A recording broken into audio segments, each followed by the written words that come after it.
So someone on the channel in the community tab requested, could you show some old Aikido techniques, forgotten ones or ones that aren't trained anymore?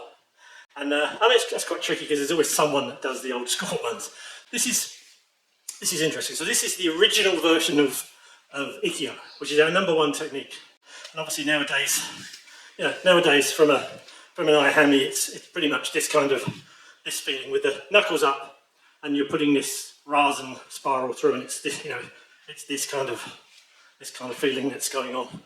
That's fine. Yeah, that's why it's the #1 technique. There's lots and lots of things that could be built off there. Back in the day, and I'll do it from here. Back in the day, the original version of this technique, that you always had Natemi under here, and it was here, putting the weight into the back foot and then through to here. Now I'm being nice and I've got my partner's tricep, but this would often be just above the elbow, and there would be a hyperextension, and it would be this here. So this was the original version of the technique, or the one that was more commonly practiced in the pre-war Jitsu days. So you can train this from anywhere really. But this comes up, you're drawing through, and this comes on, and there's an extension both directions. The nice thing about this is that this tends to be a bit closer to your body, and it's more like using a jo.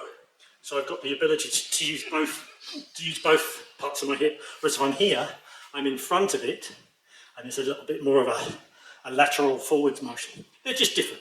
Horses for courses, use it when it's relevant. But so if you're just swinging a right hander or something, I'm in here, I'm smacking him, I've got whatever I've got.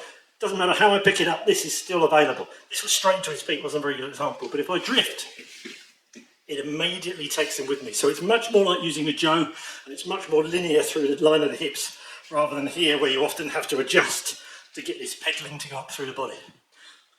They're both great techniques if I've got their uses in the right position. One more. Hey. And of course, the thing they've both got in common is that the shoulder must be lower than the hand.